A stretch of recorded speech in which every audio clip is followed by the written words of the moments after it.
today, ang pag-uusapan po natin, how does discipline make me better? Yes, because of spiritual disciplines or discipline in general that comes from the Lord, magiging mas mahusay po tayong nilalang. Tuloy po natin. This is our reading or verse for the whole month of June, which is focused on the power of discipline. It's from Second Timothy chapter 1, verse 7, and I'm reading from the Amplified Version again. Kung appropriate po, pwede po kayo tumayo with me. Sabi po rito, for God did not give us a spirit of timidity or cowardice or fear, but He has given us a spirit of power and of love and of sound judgment and personal discipline. Ano po ibig sabihin ng personal discipline? Abilities that result in a calm, well-balanced mind and self-control. And may the Lord add power to the reading of His mighty word. Let it sink in. Hayaan po natin na ma-absorb natin yung sinabi ng Panginoon sa atin today. Yan po ay nanggagaling sa Panginoon. Yan po ay pangako ng Panginoon sa lahat ng mga anak yan tumanggap sa Kanya bilang Diyos at tagapagligtas. So, ulitin ko po, I'm just being led to read it to you again. For God did not, hindi niya tayo binigyan ng spirit of timidity or cowardice or fear, but He has given us a spirit of power and of love and of sound judgment and personal discipline, which means abilities that result in a calm, well-balanced mind and self-control. So before we continue with our message, manalangin po muna tayo. Hallelujah, Panginoon. Maraming salamat po sa oras na pinagkaloob niyo sa amin. Pakibisita niyo po, Ama, ang lahat ng mga nanonood ng video na ito, either live or on demand. I pray wherever they are, visit their space, visit their place. Kung sila po ay nasa tahanan nila, Panginoon, bisitahin niyo po sila ron.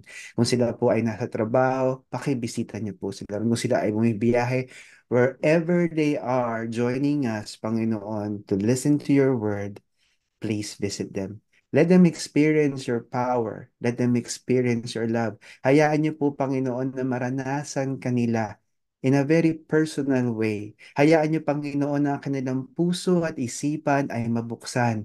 Na isang tabi nila ang lahat ng mga bagay na maari, Lord God, na makagambala sa kanilang pakikinig o panonood, Panginoon, ng iyong mensahe. Hayaan niyo, Panginoon, na sa ibuturan ng kanilang puso, maghanap po sila ng pagbabago sa kanilang buhay at kayo ay kanilang matagpuan. Dahil kayo, Panginoon, ang Diyos ng pagbabago, Diyos ng pag-asa, Diyos ng kagalingan, Diyos ng pag-ibig, at Diyos ng kasiguraduhan. Alam po namin, Panginoon, pag kami ay humawak sa iyo, umangkla sa iyo, ang buhay namin, Panginoon, ay hindi lamang magiging makabuluhan, kung hindi, Panginoon, ito ay buhay na maaring kakitaan ng inspirasyon ng ibang tao. Malalagpasan namin, Panginoon, kung anuman ang aming pinagdadaanan dahil maari namin itong masuko sa inyo. Ayon sa inyong salita, ang kapangyarihan, Panginoon, ng pagsuko ng lahat ng mga bagay sa iyo ay magdudulot, Panginoon, ng presensya mo sa aming buhay, ng karunungan na mula sa iyo upang masolusyonan, Panginoon, ang lahat ng mga problema, lahat, Panginoon, ng pagsubok o persecution sa aming buhay sa pamamagitan ng grasya mo. So ang hiling ko po, Panginoon, baguhin niyo kami sa pamamagitan ng aming pagpapasakop, pagsuko sa iyo, at hayaan niyo, Panginoon, na maranasan namin ang iyong presensya sa isang napakamapayapa, kalmado, at makapangyarihang pagkakataon. Ito po ang dalangin namin sa ngalan ni Jesus. Amen. So ituloy po natin ang ating pag-uusap. Napaka-importante po talaga na magkaroon tayo ng disiplina. Sabi nga po ng mga ibang mga huhusay na ano no, na mga fitness experts, importante ang disiplina if you want to be healthy. At ang disiplina po is in this case from Second Timothy chapter 1 verse 7, it comes from the Greek word sophronismos, which means self-control, which means self-discipline, prudence. Ang sabi po diyan, ito po ay defined as according to the Bible an admonishing or calling to soundness of mind. Okay? To moderation and self-control. Self-control, moderation, correction, and discipline. Ibig sabihin po yung isipan natin ay kalmado, sa kahit anong pagkakataon. Tayo po ay makakapagdesisyon ng hindi nagmamadali, hindi natataranta, hindi nalilito. Ang ating mga sasabihin po ay dadaan sa ating isipan. May filter po tayo mula sa ating isipan. Kaya nga po sabi ng Panginoon sa Philippians chapter 4 verse 8, sabi po, whatever is true, whatever is noble, whatever is right, whatever is just, whatever is fair, whatever is admirable, whatever is lovely, if anything is excellent or praiseworthy, think about such things. So nagpa-filter po siya. So even before something comes out of our mouth, maayos na po siyang lalabas kahit dumaan po siya sa ating isipan at na-filter siya o siya ay nasala ng salita ng Diyos. Para ang sasabihin natin ay hindi makakagambala o makakasakit ng damdamin ng ibang kapwa, ngunit ito ay makapagbigay ng buhay sa kanila. At yung mga desisyon natin at pagkilos natin ay magbibigay ng pagpapala sa ating buhay. Hindi tayo madidiskaril. Kaya nga po, marami po mga tao na lulubog sa utang kasi uutang hindi pinag-iisipan ng kanilang ang gagawin. Ngunit kung may disiplina tayo, ibig sabihin, pwede tayong umakla sa Panginoon at hindi tayo magkakaroon ng utang na magpapahirap sa atin. Tayo po ay mabubuhay ng walang utang at kung sakasakaling nagkaroon tayo ng utang, bibigyan tayo ng Panginoon ng kapangyarihan para mabayaran agad-agad ang utang na yan dahil ayaw ng Panginoon sa kanyang mga anak na merong utang. Ang sabi po sa Collins English Dictionary, the quality of being able to behave and work in a controlled way, which involves obeying particular rules or standards. In this case, ang pinag-uusapan po natin, rules and standards of the Bible. Mula po sa Panginoon. Because we can never go wrong kung susundin po natin ang Panginoon at ang kanyang salita. So how does discipline make me better? Paano nga ba magbibigay ito ng mas maayos na buhay sa akin? Paano ba ako may improve?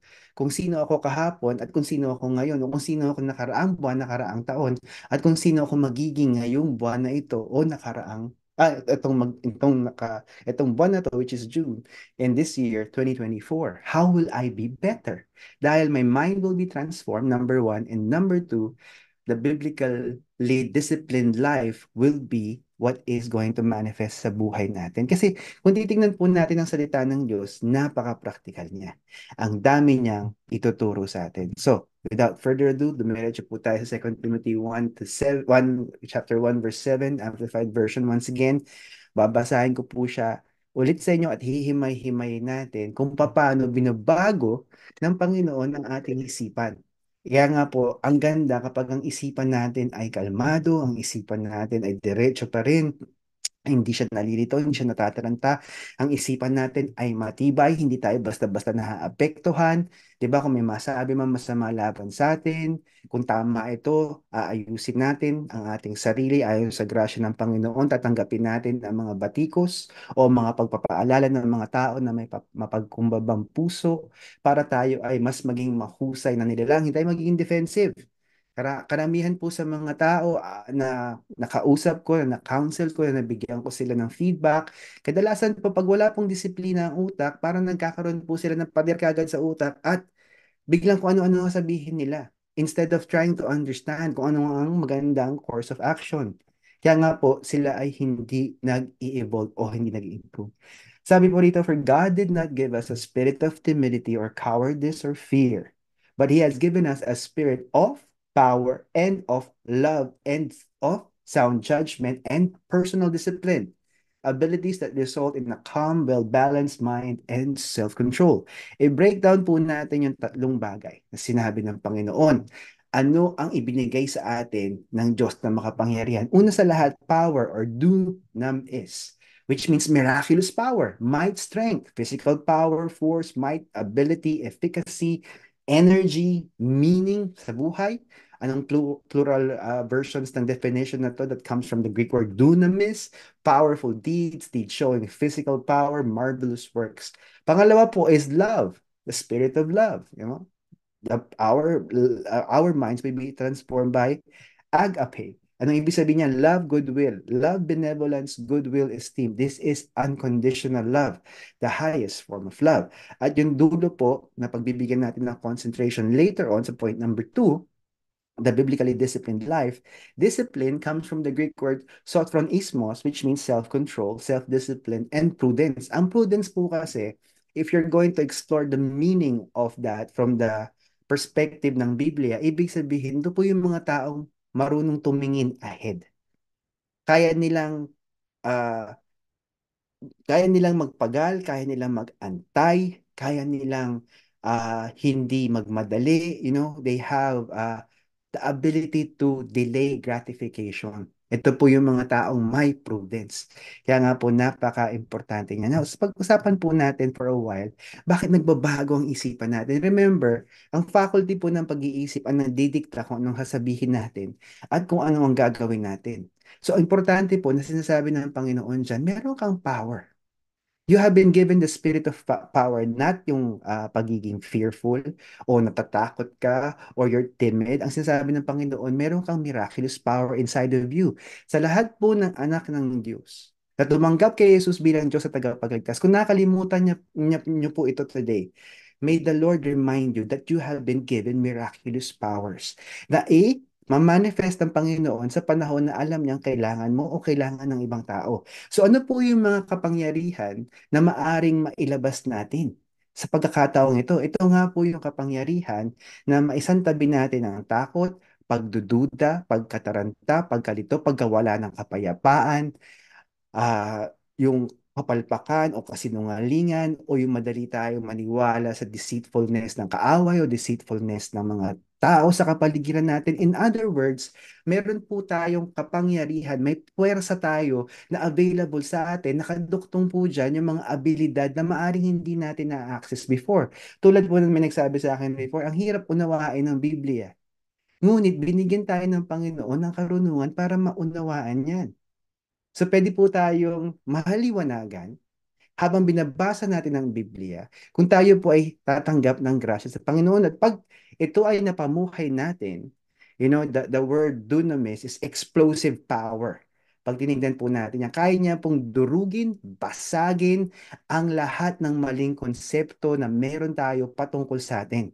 Marami po akong nakausap na alam kong matalino sila, alam ko meron silang potensyal na malaki, ngunit ang tingin nila sa sarili nila ay mahinang nila lang. Walang kapangyarihan, timid, too shy, takot mag-take ng risk, takot sumunod sa Panginoon. Dahil ang takot po ang daming gagawin yan.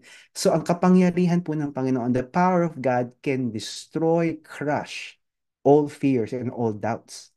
Yan po yung napakamakapangyarihang miraculous powers na meron tayo. Ano pa po ang miraculous powers? Yung mga magandang maaari nating gawin sa kapwa natin.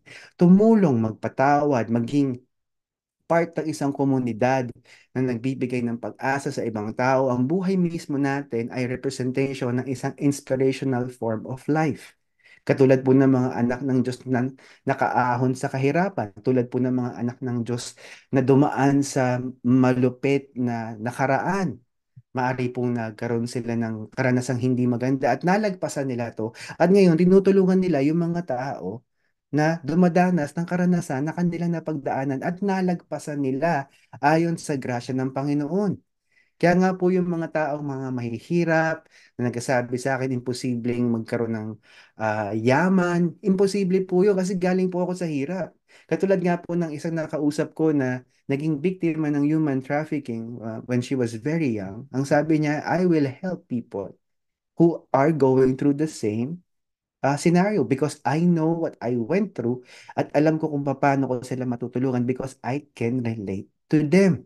Sa mga single parents po dito, marami pong mga Kristiyano, mga anak ng Diyos na nalagpasan ng pagiging single parent, either single father or single mother. Yan po yung kapangyarihang available sa atin kung nanaisin po natin siya. Pangalawa po yung unconditional love. So unconditional love to God, to ourselves, and to others will make us better people because we are able to understand ano nga ba ang magagawa ng ganitong klaseng pag-ibig sa buhay natin. Kapag namahal po natin ang Panginoon, susundin natin ang kanyang salita at pag sinunod natin ang salita, tayo po ay mabibiyayaan ng pagpapala mula sa kanya at pinakamagandang kapamaraanan ng pamumuhay, righteous living, pamumuhay na hindi nagkakamali. living with integrity, pamumuhay na hindi ka mabubuhay sa kasinungalingan. At ang huli nga po, discipline. Which means yun nga, you have self-discipline, you have self-control, and you have the ability to actually see the future and work towards the future. Sabi po sa Ephesians chapter 2 verse 10, sinabi po ng Panginoon, kapag tinanggap natin siya bilang Diyos at tagapagligtas, naghanda siya ng pinakamagandang buhay na maaari nating maranasan sa mundong ito. Hindi po ito yung buhay na walang paghihirap, walang persecution, walang trials, walang testing. Ito po yung buhay na in spite of those things, dahil yan po ang sinabi ng Panginoon, na pagdadaanan natin, in spite of those things, we will overcome. We will live the best possible life.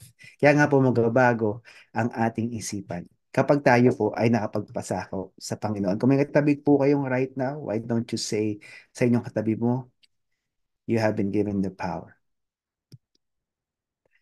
Sabi mo sa tabi mo, you are disciplined. Ayan, tuloy po natin. Ito po ang isang ano no, just my thesis for today based sa experience ko po. Ito po yung biblically disciplined life. So meron po akong seven aspects ng buhay na magbibigay ng pagbabago sa atin. At ito po ang itsura niya. Napag-usapan na po natin ng self-control. We will go through the next six bits: obedience to God, regular prayer and meditation or devotional, studying the Bible and obeying the Lord. Of course, in number two, connected siya, fellowship with other believers, living with integrity, serving others, and perseverance in the faith. Pag-uusapan po natin quite quickly kung ano po ang nagagawa ng biblically disciplined life. Ngunit ito po, ang dulo niyan, tagumpay. Sabi mo sa katabi mo, tagumpay. Kung may katabi ka. Sabi mo sa sarili mo, tagumpay. Okay? Taas mo ang kamay mo, sabihin mo, tagumpay. Tagumpay ang ibibigay ng biblically disciplined life sa iyo. Maaring sa tingin ng ibang tao, hindi ka tagumpay. Ngunit alam mo sa sarili mo, by your faith, the persevering faith that you have, tagumpay ka. Pag-uusapan po natin yan ng mas malalim in a bit. So, we will go to obedience to God because we have talked about, discipline. Diba? So, sabi po ng Panginoon, if you love me, keep my commands. Ibig sabihin po nito, kung mahal natin, may agape tayo sa Panginoon, we love God unconditionally, we will obey His commands. At sabi po sa 1 John chapter 4, because His commands are not burdensome. So napaka-importante po na pag sinunod natin ng Panginoon dahil ito po yung magbibigay ng pagbabagong buhay sa atin. Huwag kang magsinungaling, 'di ba? Huwag kang mataranta. Do not be anxious about anything. Huwag kang ma-pressure. Sabi niya mag-pray ka. So ang dami pong tinuturong praktikal ng umiwas ka sa mga maling mga tao. Huwag kang maging parte ng mga troll, yung mga barkadang troll. Umiwas ka sa mga taong sinungaling. Huwag kang magbadala sa kagustuhan ng mundo. Naalala ko po yung isang article na nabasa ko na isang napakagandang kapamaraanan kung paano mamumuhay ang isang single na lalaki. And this is actually taken from Japan, yung minimalistic perspective. So itong lalaking ito, nakatira siya sa isang studio apartment. Meron lang siyang dalawang long sleeves na puti, meron siyang isang black suit, meron siyang dalawang socks na black. Meron siyang inner shirt na dalawa rin, meron siyang of course yung sapatos pampasok na isa. At pag tinignan mo ang kalinisan ng kanyang studio apartment, ang linis tingnan, maaliwala. So meron siyang laptop, yun lang, wala siyang TV, meron siyang bed, meron siyang utensils enough for him. And what is amazing about this philosophy, hindi yung minimalistic philosophy. Kung hindi tanggap niya na siya ay nabuhay sa mundong hubad at aalis siya sa mundong itong hubad. Wala siyang mabibitbit sa kabilang buhay. The concept is so powerful that you can live literally sa isang suitcase at hindi ka heavily invested doon sa clutter ng mundo. So, sinasabi niya na ang kanyang perspective about minimalism is not only an uncluttered lifestyle, hindi yung masyado ka maraming binibili o masyado ka maraming ginagamit, kung hindi, sinasabi niya kahit yung isipan niya, uncluttered. In other words, there is zero or some that might bother him in his mind, pero uncluttered ang kanyang isipan dahil wala siyang materialism, wala siyang desire to prove anything. He is there to live. Yun nga lang, syempre, because this is, a worldly philosophy na namumuhay siya on his own without hurting other people, without stepping on other people. So happy siya doon sa ganong klaseng lifestyle. Now, obedience to God will give you that perspective na tayo ay walang pag-aari sa mundong ito.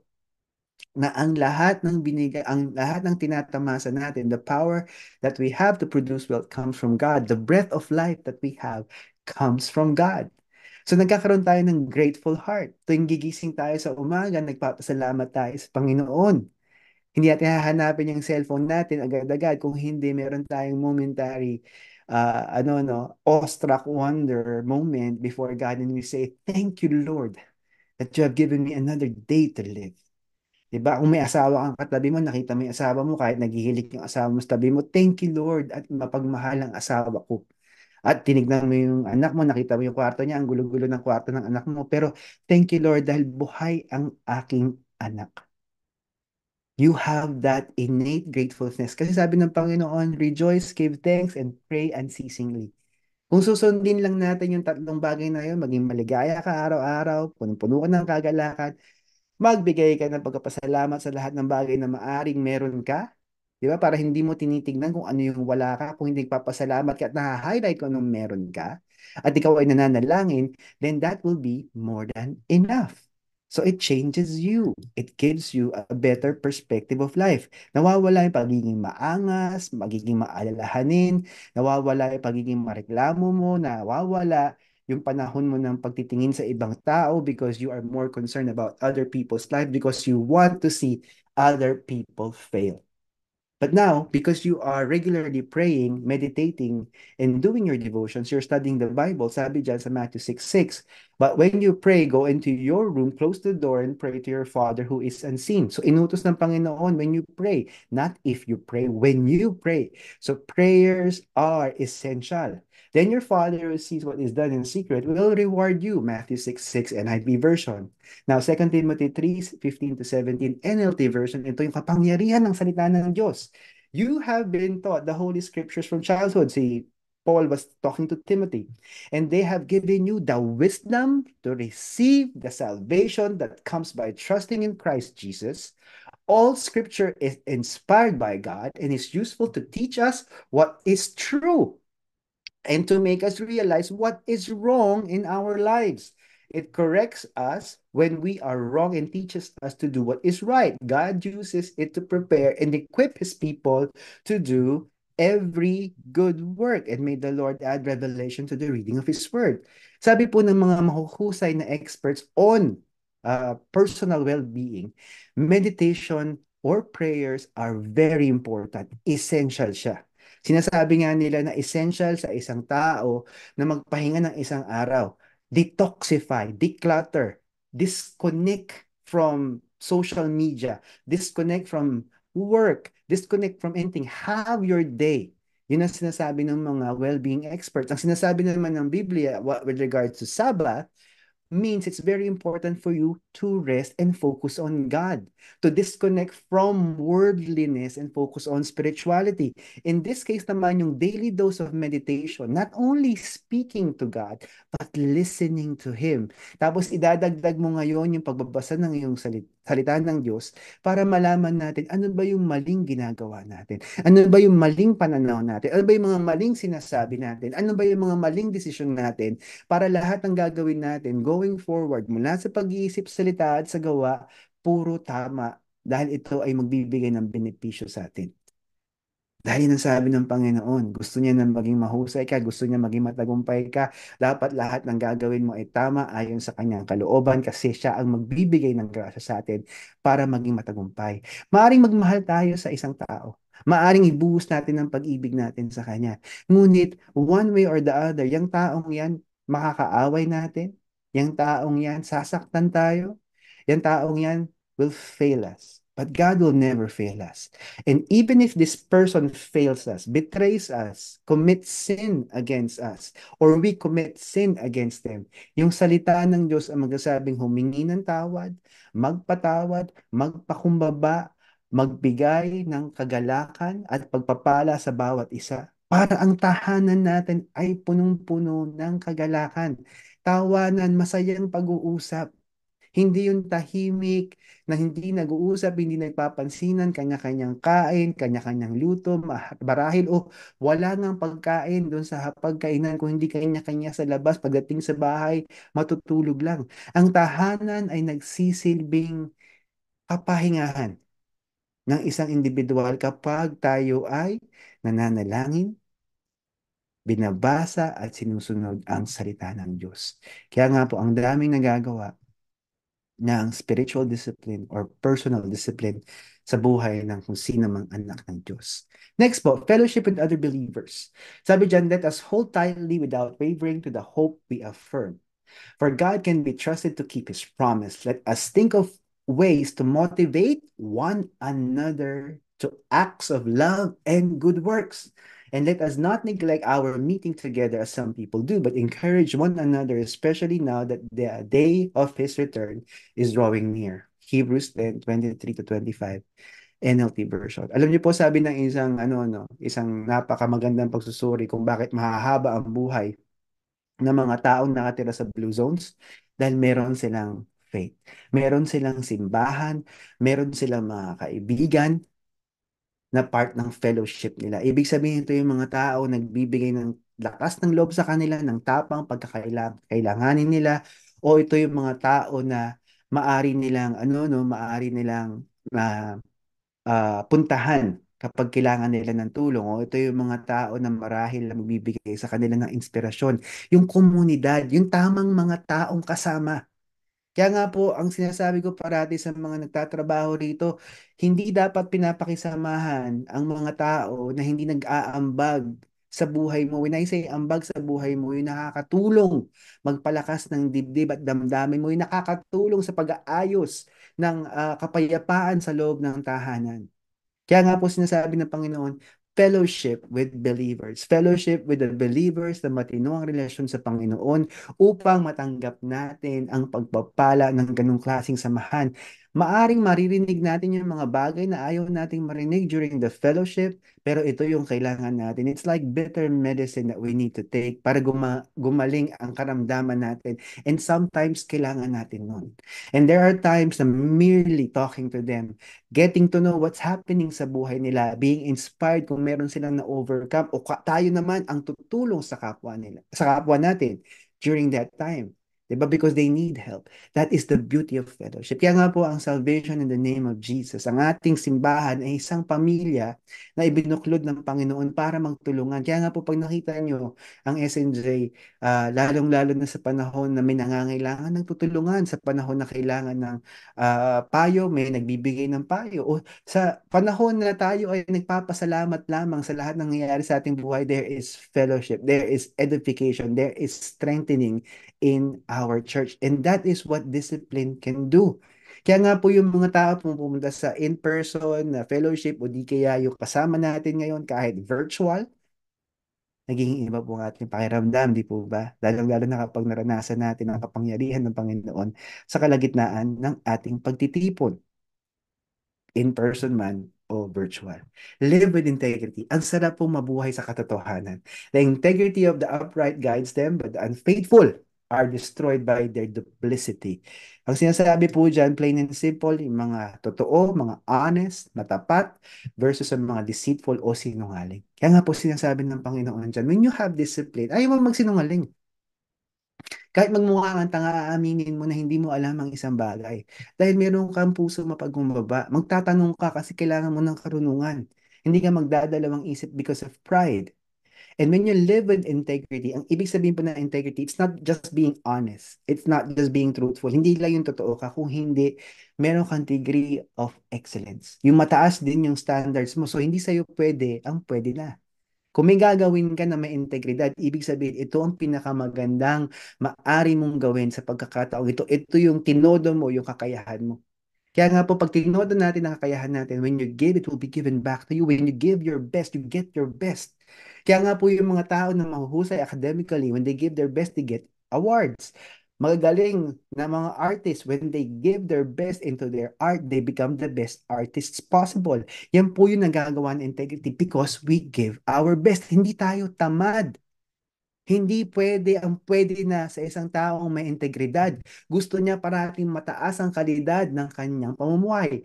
Hindi niya hahayaan na kainin siya ng sistema na nasa kapaligiran niya. Siya ay gagawa ng paraan para kung ang sistema man sa kapaligiran niya ay hindi nakakatulong sa kanya, siya ay kaya niyang mamuhay without that system or being dependent in that system. Parang mga kaibigan sa eskwelahan, hindi mo kailangan ng kaibigan to flourish because you and God, you are the majority.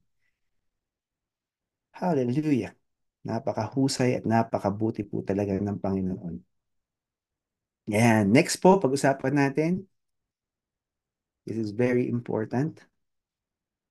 Ayan, serving others. Alam niyo po ba sa isang pagsusuri na ang pagsiserve sa ibang tao, napaka-importante po kasi ito po ay nagbibigay sa atin ng dopamine high.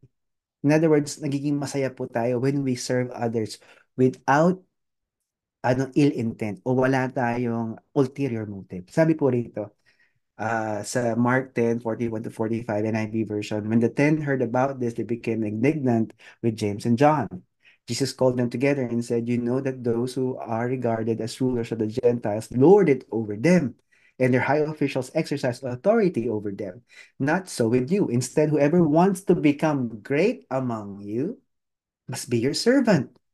And whoever wants to be first must be a slave of all. For even the Son of Man did not come to be served, but to serve and to give his life as a ransom for many. Napaka-importante po yung servant leadership. Kung narinig niyo na po yan, that is one of the critical soft skills na hinahanap po ng mga kumpanya ngayon, yung tinatawag nating servant leadership. Nagkukunti lang po ang mga tao may ganyang capability. Ibig sabihin, ito yung mga leaders na handang magsilbi. Yun po yun, plain and simple.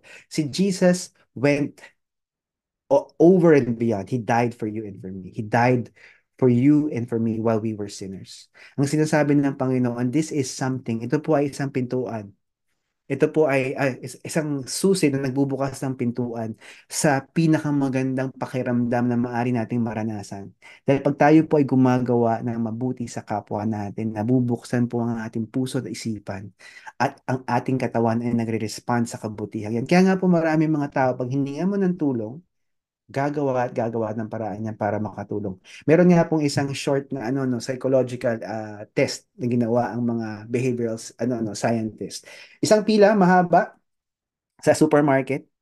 Ang gagawin lang ng tao na subject nila, hihingi ng permiso na to go ahead of the line dahil meron siyang mahusay na dahilan. Alam niyo po ba, 90% nung nasa linya na una sa taong ito gave that person the permission to go ahead of the line because they have a very good reason of going ahead of the line. So, ibig sabihin, ingrained sa tao ang magsilbi sa kapwa niya. Ngunit, ang mundo, tinuturo sa atin, katulad po ng sinabi dyan ni Hesus Kristo, the Gentiles, the authorities, lorded it over the Gentiles, their fellow Gentiles. Kaya nga po ang sinasabi ng Panginoon, ang isang biblically disciplined life will understand the value of serving others. Not only because they feel good afterwards, but because they know they are transformed from the inside out. At bawat taong natutulungan natin, na-imagine niyo po ba anong maaring naibigay mo doon sa tao yun? I remember I was reading this book on suicide and may excerpt po doon sa librong ito na sinabi, ito yung author ng libro. Sabi niya isang araw, meron na siyang sulat na ginawa, yung suicide letter niya. Tapos meron siya inuwi niya na yung mga libro niya galing eskwelahan. So handa na siya magpakamatay doon sa kanyang tahanan. So bigla may sumabay sa kanyang classmate niya at kinausap siya, nag-usap sila. And because of that, not even knowing na itong taong ito was already serving the person who was about to commit that suicide and who actually authored this book. Sabi niya nakatulong tong taong ito without this person even knowing it. Itong taong nakatulong po sa author ng libro about this suicide, I forgot the title of the book. Sinabi niya, this person attested na ito po ay isang Christian at tumulong sa kanya because this Christian loves to serve others, loves to give his time to others. So, ang ginawa niya kasi nakita niya nahihirapan tong taong to, no, kinikerry niya lahat ng mga gamit niya from school, tinulungan niya kasi na buhatin. yung mga librong ito. Tapos, eventually, this person who was about to commit suicide, who is also the author of the book, invited this person sa bahay nila. You will never know kung ano ang kabutihang ginawa mo, magagawa dun sa taong nakatanggap ng kabutihan. So, keep doing good. Kahit may mga taong hindi gagawa ng mas mabuti pabalik sa'yo, it doesn't matter. Keep doing good. Sabi ng Panginoon, you know, whatever you do to the least of these my brethren, you do unto me. So for fellow believers, you know, you are doing something to God, um, even without you knowing. Kaya nga sabi ng Panginoon, how did we give you water? You know, and there were angels in disguise as well. Perseverance and faith. Napakaganda po nito. Blessed is the one who perseveres under trial, because having stood the test, that person will receive the crown of life that the Lord has promised to those who love Him. So napaka-importante po bilang mga Kristiyano na alam natin kahit tayo po ay masunurin sa Panginoon, parang si Jesucristo, He died on the cross naked and a shameful way to die for you and for me, even if He had no sin. Ganun po talaga ang masasapit ng isang Kristiyanong matapat. We will not be able to avoid persecutions, trials, and testings, dahil ito po ang nagdadala sa ibang tao para lalong maniwala sa Ebanghelyo, so that they may be saved. The perseverance of the person's faith. Nakita, nasubukan, natikman ng mga tao sa kapaligiran natin na hindi tayo nagsasabi lang na meron tayong pananampalataya kung hindi pinamumuhay natin siya. Kaya nga po sabi ni James, no, this is the half-brother of Jesus who wrote the book of James. Sinasabi niya, who perseveres under trial. And James himself was martyred to death. So ito po ang nagagawa ng biblical discipline. Ito po ang nagagawa ng spiritual discipline sa isang tao. We have been given the spirit of power, of agape or unconditional love, sound judgment, and self-discipline. So I would like to encourage everyone right now just to bow down your heads and close your eyes, so that we may pray. Hallelujah. So gagawin po natin, I'm going to invite people today who have not yet received Christ as Lord and Savior. Now, this is a very opportune time for you, for all of us, to experience the Lord in a very powerful way, in a very personal way. Hallelujah. Kung di mo pa natanggap si Jesus bilang Diyos at tagapagligtas, I would like to encourage you so that you will experience and have access to the power of discipline, biblical discipline. So 3 step lang po. First step, hingi niyo po ng tawad ng inyong kasalanan. Sabi ng Panginoon, He is faithful and just to forgive us and cleanse us of all unrighteousness if we ask forgiveness for our sins. Next step po, magpasalamat po tayo kay Jesus because He is the reason why we have, been given the opportunity to be saved. It is by His death on the cross of Calvary. And third step, sabi po, if you confess with your mouth that Jesus is Lord and believe in your heart that God raised Him from the dead, you will be saved. So repeat after me this prayer. Importante po na marinig mo ang iyong sarili, pero ikaw ay nananalangin mula sa iyong puso. Repeat after me. Jesus, manahan ka po sa aking puso at buhay bilang Diyos at tagapagligtas ko. Nais ko pong matamasa ang pagbabago mula sa disiplina ng Biblia upang matamasa ko ang espiritu ng kapangyarihan, ng pag-ibig at ng disiplina. Amen. Amen. Pwede ka nang dumilat panandalian kung ikaw ay nanalangin mula sa puso. Know this, ikaw ay ligtas na. At ang kaligtasan ng kanyang proof o ebidensya ng isang taong naligtas, nagbago ang kanyang buhay. So kung mamaya o bukas o susunod na mga araw naranasan mo ang iyong pagbabago, ikaw ay ligtas na. Ang iyong kaluluwa kapag ikaw ay namatay, physically, ay pupunta sa langit. I would like to pray for Christians today. If you have forgotten the power of discipline, you have forgotten this very powerful verse in the Bible, 2 Timothy chapter 1 verse 7. Bisitahin mo siya ulit at namnamin mo ang salita ng Panginoon. Isuko mo ang iyong buhay na walang disiplina, lalong-lalo na Kung ikaw ay hindi nagbabasa ng salita ng Diyos araw-araw, pinagninilay-nilayan at sinusunod mo ito, lalong-lalo na kung hindi ka na nananalangin. Kung nananalangin ka man, magulo pa rin ang isipan mo, walang kapayapaan, habang ikaw ay nakapikit o nakadilat sa iyong panalangin sa Panginoon. Tuloy pa rin ang kaguluhan, tuloy pa rin ang nararamdaman mong takot, agam-agam, tuloy pa rin ang pagkawalan mo ng pag-asa. Hayaan mo na ikaw ay lumapit sa Panginoon sa oras na ito para masuko mo ang lahat ng mga bagay na ito.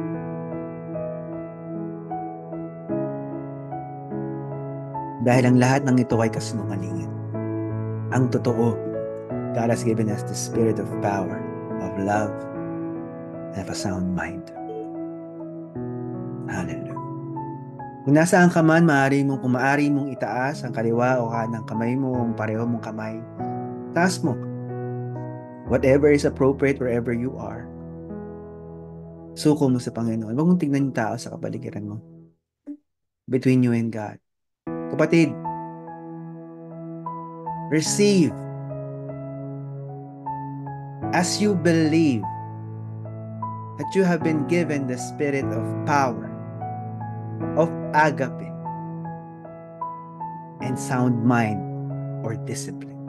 In the mighty name of Jesus, receive it. Lord, I pray for your miraculous power, your dunamis, Panginoon. Nadurugin, basagin niyo po, Panginoon, ang lahat ng kasinungalingan na maaring napaniwalaan, pinamuhay at sinabi ng mga kapatiran ko, Panginoon, sa araw na ito na nalulugmok sa tanikala ng kasalanan, nabubuhay sa kaputikan, Panginoon, ng kawalang ng pag-asa at kawalan ng kapayapaan. Ang hiling ko po na ang presensya mo ay bumisita sa bawat isa at kayo po ang magbigay ng kaligtasan sa kanila. Palayain niyo po sila sa pagkakaalipin sa kasalanan. Palayain niyo po sila at pagalingin sa kanilang karamdamang espiritual. Hayaan niyo po, Panginoon, sa araw na ito, maranasan kanila sa ibang klasing pagkakataon na ikaw ang Diyos na lumikha ng langit at lupa, makapangyarihan sa lahat. Ikaw ang aming Diyos at tagapagligtas, hindi lamang tagapagligtas. Turuan niyo po ang bawat isa sa amin na magkaroon po ng pusong mapagkumbaba at pusong nagsisisi sa aming kasalanan at lahat ng kamali ang aming ginawa. Bigyan niyo po kami ng grasya na malagpasan ang lahat ng mga bagay na mali upang ang lahat ng gagawin namin mula ngayong oras na ito ay mga bagay lamang na tama. Ito po ang dalangin namin sa ngalan ni Jesus. Amen. Amen.